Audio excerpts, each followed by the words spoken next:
stepped barefoot outside on into the cold summer air, and was blinded by the onslaught of light. I looked into the trees. I could see the outlines of objects, but the colors mixing would drift in and out as if the world was a child's coloring book. I stumbled, my eyes adjusting to change. I walked down a trail until I found my father's garden. There had once been tomatoes. Where there had once been tomatoes, now grew lush red and green peppers.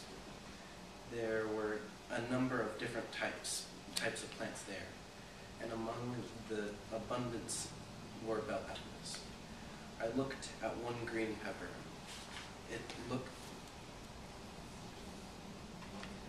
It was so dark and reflected the light so well, it looked like a stage prop.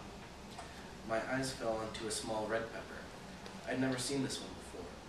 I smelled it to try to identify it.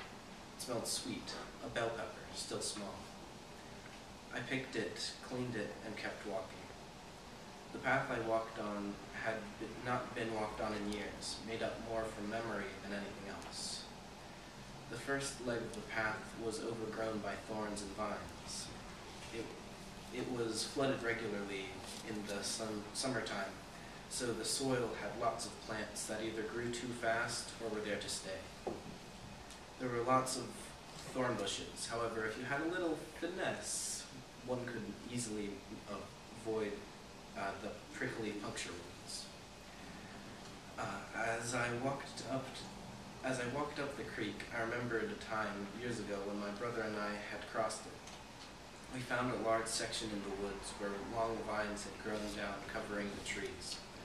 We walked to a small water hole. Where there had once been a dock. I remembered looking at the rotten old wood, trying to picture it, how it once was. The wood, too deformed now to tell where the dock ended and the dirt began. When, ouch, my youthful existentialism made me step on a thorn. I plucked it and walked on. The path up the creek, the path stretched up the creek a ways and came to a rock. The rock was large and overhanging a deep part in the creek shaped like a U. In the past, I had thought about jumping into the water, but it was never deep enough. I used to come here and think about things, and to look out into nature and be amazed. On this day, however, I found myself done with this place. I had overstayed my welcome in a place where I liked to call my own. I walked on. The path turned away from the river into patches of trees. It would be a forest, but the trees are too scarce, and it was spread out as far as the eye can see. The trees were tall and had wide tops, so there was a perpetual state of shade. I walked deeper into the woods until I came to a stone. I sat and looked. Patches of sunlight were peeking through the canopy. Looking down, there was a rock I was sitting on, the one I was sitting on, as well as cold dirt.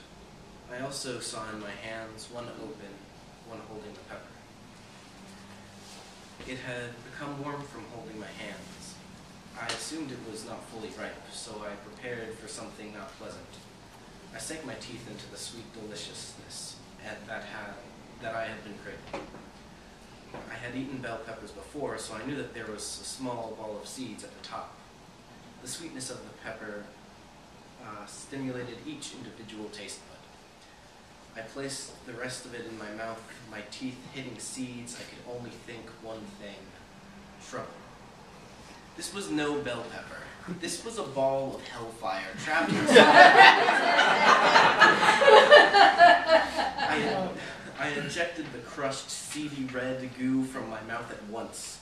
Still holding the pepper in my hand, I stood up and began walking back. I looked around to blame the world why, but It was of my doing. I ate the forbidden fruit and was now forced to walk the land. Looking down, I saw the demonic red fruit of doom, half eaten, one side still delightfully potent with the colors of hopeful, majestic, one side still deceitfully potent with the colors of hopeful, majestic life, the other mangled representation of the real world.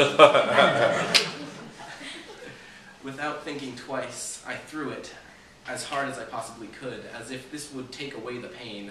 It didn't. I had to find a way to dull the pain. It looked like if it was an acid, I needed a base to balance it out.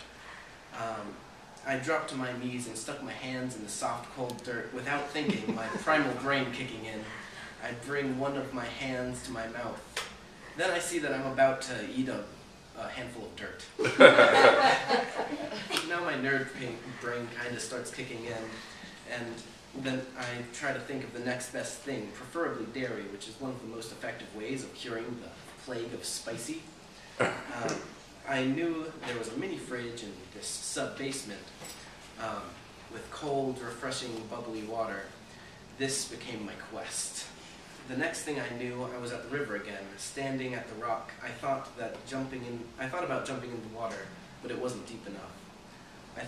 I walked along the creek. For one reason or another, someone had put all these thorn bushes in my way. I don't really know. I tried walking normally through the brush. However, walking through this area was always needed a certain finesse. A certain finesse that is apparently lost when Vulcan's fire has been ingested. I attempted to hop from patch to patch over the rivers, failing and flailing, my feet cut. I blundered my way off the path and up to the sub-basement. I opened a can of carbonated water, poured it in my mouth. Cold, calm, refreshing bubbles, stinging, hot water, boiling water, hot spit. The wildfire that once was on my tongue has now spread all over my mouth thanks to this water. I cooled off occasionally with more water, but then the water would become hot and I would spit it out. Making my way back to the house, I repeated this process various times until I got inside. I got to the proper materials to vanquish this flame demon that had found its nest on my tongue.